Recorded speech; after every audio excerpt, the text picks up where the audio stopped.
నమస్కారం. ఈరోజు రాయచోటి పట్టణం అన్నమయ్య జిల్లా అజయ్ కన్వెన్షన్ హాల్లో చలో ఢిల్లీ గోడపత్రికల ఆవిష్కరణ జరిగినది. ఈ కార్యక్రమానికి ఇచ్చేసిన బీసీ సోదరులందరికీ పేరు పేరున ధన్యవాదాలు తెలియజేసుకుంటున్నాం. అదేవిధంగా మార్చి 12, 13 తారీఖులో జరగబోయే చలో ఢిల్లీ ప్రోగ్రాంకు ప్రతి ఒక్క బీసీ సోదరులు హాజరై అంబేద్కర్ ఆడిటోరియంలో ఏపీ భవనంలో నిర్వహిస్తున్నాం. దీనికి రాష్ట్రాల దక్షిణ భారతదేశ అధ్యక్షుడిగా నేను ఉన్నాను. ప్రతి ఒక్క రాష్ట్రం నుంచి డెలిగేట్స్ని పిలిచినాం. ప్రతి ఒక్కరు తమ తమ బీసీల కోరికల డిమాండ్ గత 78 సంవత్సరాల స్వాతంత్రం వచ్చినా అరాకొరగానే రాజకీయ లబ్ధి జరుగుతుంది, కానీ ఎటువంటి ఇది లేదు.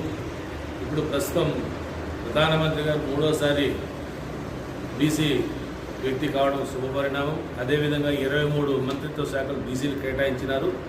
ఇన్ని గొప్ప నిర్ణయాలు చేస్తున్న వాళ్ళు జనగణాంకాలు లెక్క తేల్చకపోవడం బాధాకరం. అదేవిధంగా బీసీ జనగణాంకాలను తేలిస్తే మనకు రావాల్సిన వాటా ఎంత, మనకెంత అధికారం వస్తుంది అనేది తేలుతుంది.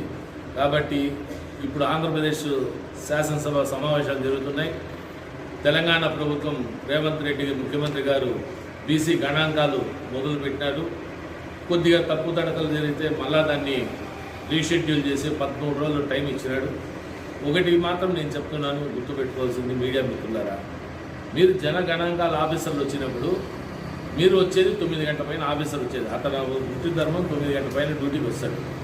బీసీలుగా ఉండే విలేజ్లో ఉండే ప్రతి ఒక్కరు కానీ 6 గంటలు నిద్రేసి 8 గంటల కంట తమ కార్యక్రమాలు పనులు కంట, చేతి పనులు కంట, అదేవిధంగా ఇతర పనుల కంట అతను వెళ్ళిపోతాడు. కాబట్టి జనగణాంకాలు మాకు తప్పటడుగులు జరుగుతూనే ఉన్నాయి. కాబట్టి గౌరవ ప్రభుత్వాన్ని నేను రిక్వెస్ట్ చేస్తానేది ఆంధ్రప్రదేశ్ రాష్ట్ర ప్రభుత్వం చంద్రబాబు నాయుడు గారు ముఖ్యమంత్రి గారిని, అదేవిధంగా డిప్యూటీ సీఎం పవన్ కళ్యాణ్ గారిని, మరి జాతీయ ప్రధాన కార్యదర్శి, ఐటీ మినిస్టరు, విద్యాశాఖ మంత్రి లోకేష్ గారిని, మీరు బీసీల మీద ఎంతో అభిమానం చూపించినారు. గత ఎన్నికల్లో అపర ప్రాముఖ్యత ఇచ్చినారు. కాబట్టి బీసీలు మేల్కోవాలా, బీసీలు బాగోగులు కావాలంటే తెల్లారి 6 గంటల నుంచి 10 గంటల వరకు జనగణాంకాలు తీయండి.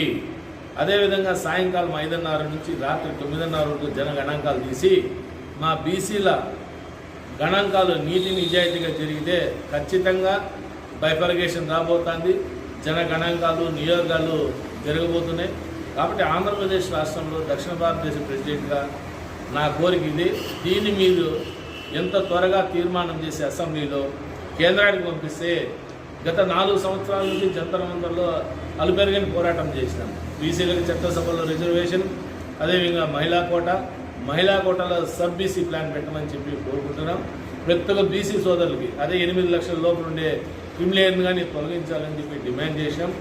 ప్రతి ఒక్కటి ఐక్యమత్యంగా ఉంటే మనం ఏదైనా సాధించుకుంటాం. కాబట్టి 78 సంవత్సరాల తర్వాత ఇప్పుడే మనము విద్యావంతులైనా, మన పిల్లలు చదువుకున్నారు. ప్రతి ఒక్కటి దీనికి ముఖ్య కారకుడు ఆర్ కృష్ణయ్య 2005లో తను తీవ్రమైన ఉద్యమం చేసి ఫీజు రియంబర్స్మెంట్ వచ్చినాక బీసీ విద్యార్థులు ప్రతి ఒక్కరు ఆణిముత్యాలలాగా వెలుగులోకి వచ్చినారు. డాక్టర్లు, ఇంజనీర్లు, లాయర్లు, అనేక రకాల విదేశాల్లో ఈరోజు చాలామంది మన వాళ్ళు ఉన్నారంటే దానికి ఆ రోజు ఫీజు రియంబర్స్మెంట్ కారణం అని చెప్పి తెలియజేసుకుంటున్నాం. కాబట్టి ప్రతి ఒక్కరు ఐకమత్యంగా ఈ 11, 12 మార్చికి జరిగే ఢిల్లీ ప్రోగ్రాంకు హాజరై విజయవంతం చేయాలని చెప్పి కోరుకుంటున్నాం. జై బీసీ.